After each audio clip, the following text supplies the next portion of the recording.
सरकार से जवाब नहीं है। सरकार के कर्मचारियों का, राज्य कर्मचारियों का, शिक्षकों का, पैरामिलिट्री के साथियों का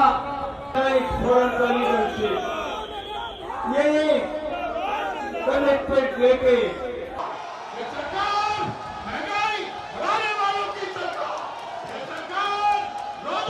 नमस्कार, न्यूज़ क्लिक में आपका स्वागत है। मैं हूं मुकुंद और अभी मौजूद हूं मैं ऐतिहासिक रामलीला मैदान पर, जहां पर एक ऐतिहासिक महारैली हो रही है।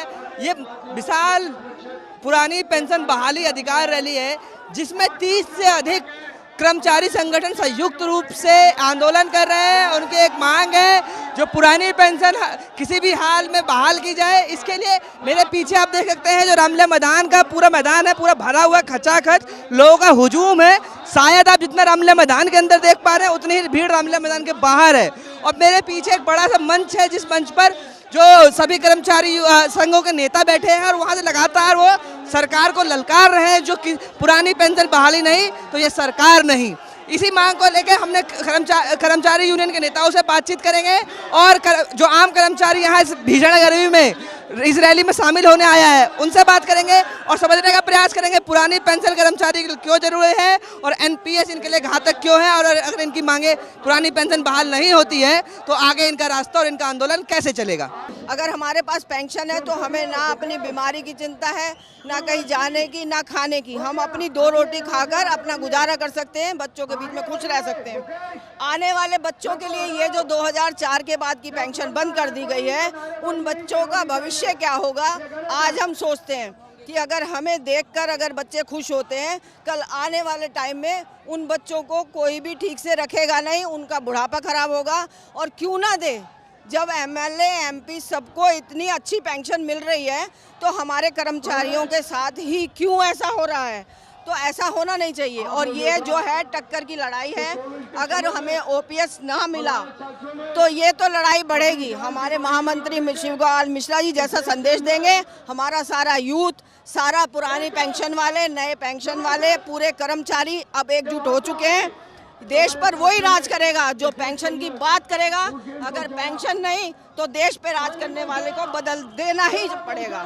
सरकार कहती पुरानी पेंशन पाप है, उसको लागू करेंगे तो नष्ट हो जाएगी। नहीं, तो फिर सांसद और विधायकों की क्यों है? उनके लिए पाप नहीं है, उनके लिए ये पाप नहीं है। अगर 2004 के बाद उन्होंने एनपीएस लागू किया तो उनके ऊपर जो सांसद है, विधायक है, उनके ऊपर क्यों नहीं है? हम लोग मुंबई से आए सेंट्रल रेलवे से।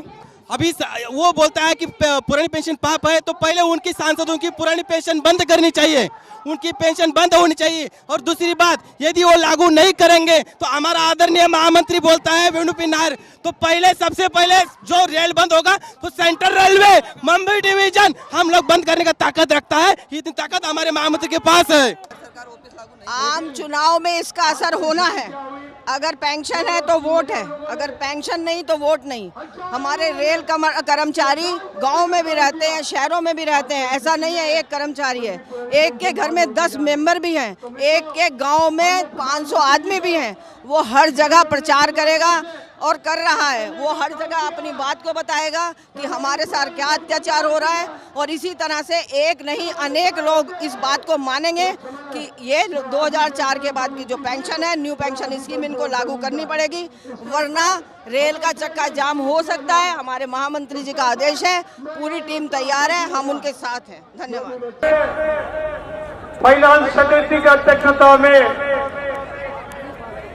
पेंशन रिव्यू कमेटी जो ये सैलाब आया है ना, कि हम सरकार को बोलेंगे कि समंदर को बड़ा गुमान था अपने सैलाब को देखकर, अपनी सुनामी को देखकर, लेकिन हमने भी ये ठान लिया कि हमारी कश्ती वहाँ ले चलो जहाँ सैलाब आया है। तो ये जो हमारी कश्ती है, ये चुनौती है सरकार को कि अगर हम लेके रहेंगे तो ओपीएस लेके रहेंगे, आज नहीं तो कल जरूर लेके रहेंगे, क्योंकि अगर हमें ओपीएस नहीं तो वोट नहीं। तो ये आने वाली सरकार जो हमारी चुनाव होने वाला है 24 में, उस पर ये वो सतर्क हो जाए कि हमारा एक एक जो वोट है वो सिर्फ ओपीएस पे ही पड़ेगा, ना कि एनपीएस पे।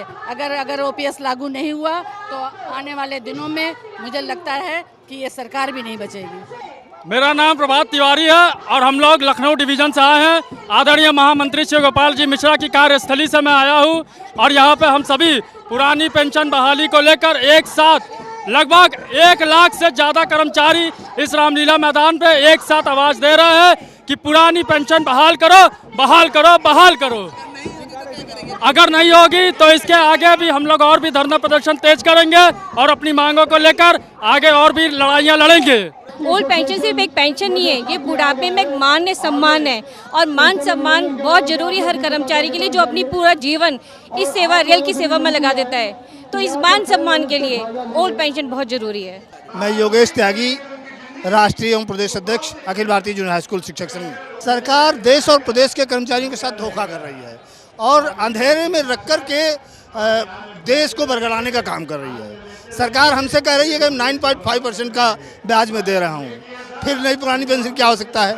लेकिन जब मैंने उनके सामने प्रस्ताव रखा है कि अगर आप 8% मुझे ब्याज दे देंगे तो फिर हमें आपके सरकारी खजाने से एक भी पैसा पेंशन लेने की आवश्यकता नहीं रह जाएगी। हम अपने पैसे से ही पेंशन 28 साल बाद सेवानिवृत्ति बाद प्राप्त कर लेंगे, लेकिन ईमानदारी से आपको 8% ब्याज देना पड़ेगा। रिश्तेदारी नहीं निभानी पड़ेगी अडानी और अंबानी से।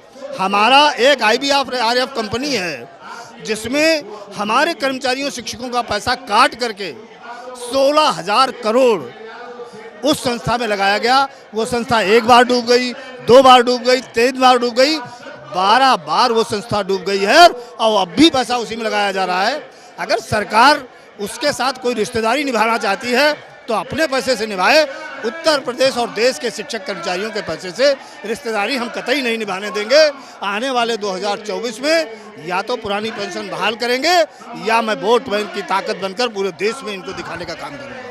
इनमें रेल के लोग हैं, डाक के लोग हैं, प्रतिरक्षा के लोग हैं, इनकम टैक्स के लोग हैं, केंद्र सरकार के कर्मचारी हैं, राज्य सरकार के कर्मचारी हैं, शिक्षक हैं, कॉरपोरेशन के लोग हैं, तमाम लोग इसमें शामिल हैं। 1 लाख से ज़्यादा लोग शामिल हैं। कि जो नए पेंशन है उसमें 3,000, 2,000, 400, 500 रुपये पेंशन मिल रही है।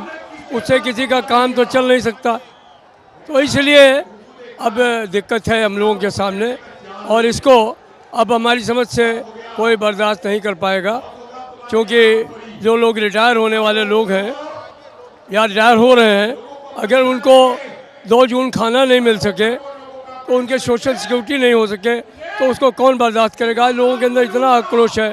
14 लाख बच्चे खाली केंद्र सरकार में, 9.5 लाख कर्मचारी सिर्फ रेलवे में ऐसे आ चुके हैं बच्चियाँ जो कि नई पेंशन स्कीम की जद में हैं। उनके दिमाग में टेंशन है कि हम रिटायर होंगे तो क्या होगा। तो ये परिस्थितियाँ हम लोगों के सामने है। अगर हम इसको आगे ठीक नहीं कर पाए तो बड़ा नेचुरल है कि हम समझते हैं कि एक बड़ा संघर्ष सामने है। सर, जैसे बहुत सारे राज्यों में इसका असर हुआ है, विपक्षी पार्टियों ने OPS को लागू करने का वादा किया और वो चुनाव जीत के आई है। इसका दबाव सरकार पे भी कुछ दिख तो रहा है, कुछ कमेटी बनाई है उसने, लेकिन अगर वो नहीं होता है तो इसका नतीजा क्या आगे वाले जो देश का चुनाव, आम चुनाव है, उसमें दिखेगा कर्मचारियों की एकता या बस एक रैली बनकर यहीं सिमट के रह जाएगा? नहीं, ऐसा नहीं। उत्तर प्रदेश जो अन्य राज्यों में लागू हुई, उत्तर प्रदेश में राज्य कर्मचारी संयुक्त परिषद के अध्यक्ष आदरणीय तिवारी जी के नेतृत्व में हम लोगों ने 2018 में आंदोलन किया। उसका परिणाम है कि उसके भय से अन्य राज्यों में पेंशन लागू हुई।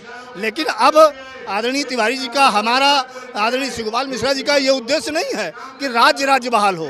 हमारा सबका ये उद्देश्य है कि PFRDA बिल जो किसान कानून जैसे वापस हुए, ऐसे ही PFRDA बिल वापस हो और पूरे देश में पुरानी पेंशन बहाल होनी चाहिए। और अगर नहीं करते हैं, जैसा आपने कहा, पूछा कि इसके बाद क्या करेंगे, अगर ये पुरानी पेंशन बहाल नहीं करती है देश और प्रदेशों की सरकार, तो आने वाले 2024 में ये मंच वैसे निर्णय लेने के लिए हम लोग तैयार हैं। अगर नहीं मिली तो निश्चित तौर पर हम पूरे देश में उत्तर प्रदेश का शिक्षक कर्मचारी वोट बैंक करने का काम करेगा और राजनीतिक निर्णय लेने के लिए मजबूर होगा।